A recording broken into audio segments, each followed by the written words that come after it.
Israel ने दोबारा हमला किया तो अंजाम बहुत बुरा होगा। ये कहना किसका है, इस वीडियो के जरिए आपको बताएंगे कि इंतबा धमकी किसकी तरफ से दी गई है, ये अहम पेशरफ्त किस मुल्क में हुई है। इसराइल इस वक्त आपको मालूम है कि कई तरफ से घिरता हुआ नजर आ रहा है और इसराइल ने कई ममालिक को लेकर जंग की शुरुआत भी की है, कई ममालिक के साथ। ऐसे में इसराइल को एक ऐसे मुल्क ने धमकी दी है जिसने अपने और अपने अवाम की ताकत को कई बार दिखाया है और इस ताकत के हवाले से शुक्रिया भी अदा किया है, अपनी फौज का, अपने अवाम का, अपने साइंसदानों का। शायद आप अंदाजा समझ गए होंगे। जी हाँ, इसराइल ने अगर दोबारा हमला किया तो अंजाम बहुत बुरा होगा। हम पहले से ज्यादा मजबूत हैं, नए मिसाइल्स हमारे तैयार हैं, नए मिसाइलों की खेप तैयार है, ये कहना है ईरान का।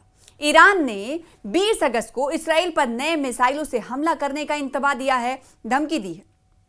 ईरानी वजीर दिफा अजीज नासिर ज़ादा ने कहा है कि तेहरान ने हालिया जंग में इस्तेमाल होने वाले मिसाइल से ज़्यादा सलाहियतों के हामिल मिसाइल्स तैयार कर लिए हैं। उन्होंने कहा कि आज हमने माजी के मिसाइलों से कहीं ज़्यादा सलाहियतों के हामिल मिसाइल्स तैयार कर लिए हैं और अगर सीहूनी दुश्मन ने यानी इसराइल ने दोबारा मुहिम जोई शुरू की तो बिलाशुबा हम इन्हें इस्तेमाल करेंगे। यानी जो मिसाइलों की खेप हमने तैयार की है, इसे इसराइल के खिलाफ इस्तेमाल किया जाएगा। इसराइल के साथ किसी भी लम्हे, साथ ही ईरान ये कह रहा है कि इसराइल के साथ किसी भी लम्हे जंग छिड़ सकती है।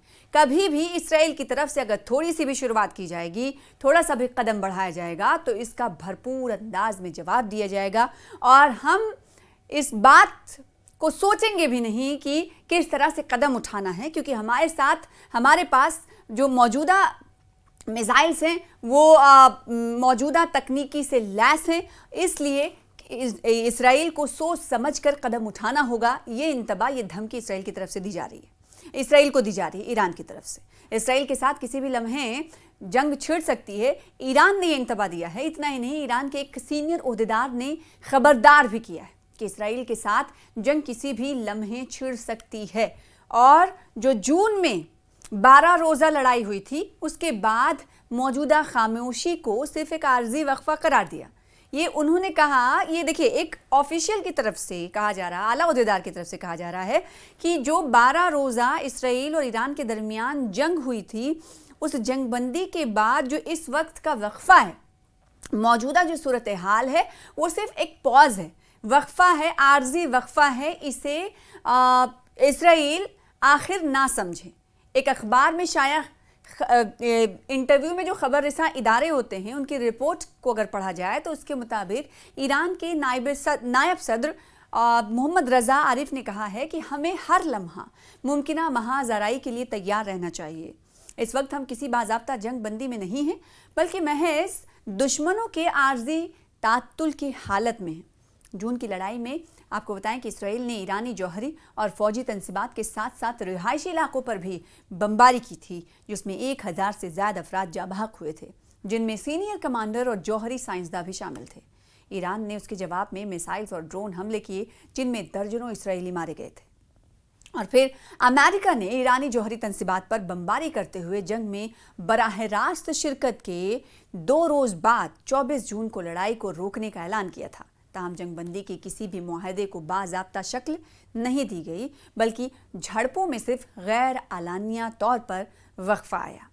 और अब ईरान ये कह रहा है कि हम पहले से मजबूत हैं, पहले से मजबूत हालत में हैं, पहले से मजबूत मिसाइल्स हैं, पहले से मजबूत ताकत हमारे पास है। लिहाजा इसराइल समझ ले ये कि अगर इसराइल की तरफ से छोटी सी भी कोशिश की गई तो अंजाम बहुत बुरा होगा। ईरान ने कहा है कि हम भरपूर अंदाज में तैयार हैं और आपको 12 रोज़ा जंग के हवाले से मालूम ही होगा कि ईरान ने इस हवाले से अपने अवाम का भी शुक्रिया किया, अपने साइंसदानों का शुक्रिया किया और अपने फ़ौज का भी शुक्रिया अदा किया। और ये पीठ थपाते हुए कहीं ना कहीं सुप्रीम लीडर आयतुल्लाह खामनेई खुद नज़र आए और साथ ही साथ उसके बाद ईरान में धर पकड़ की शुरुआत हुई इसराइली जासूसों की। जी हाँ, इसराइली जासूसों के हवाले से इस मौजूदा वक्त में ईरान जो है कोताही नहीं बरत रहा है।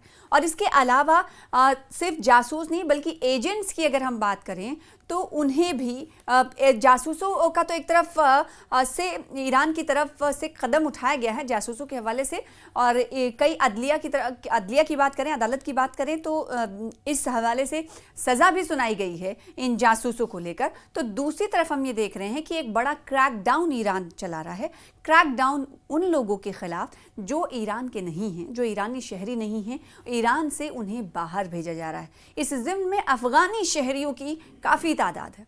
अब तक लाखों अफ़गानी शहरियों को ईरान जो है मुल्क बदर कर चुका है, यानी अपने देश से निकाल चुका है और वो अफ़गानिस्तान की तरफ जा रहे हैं।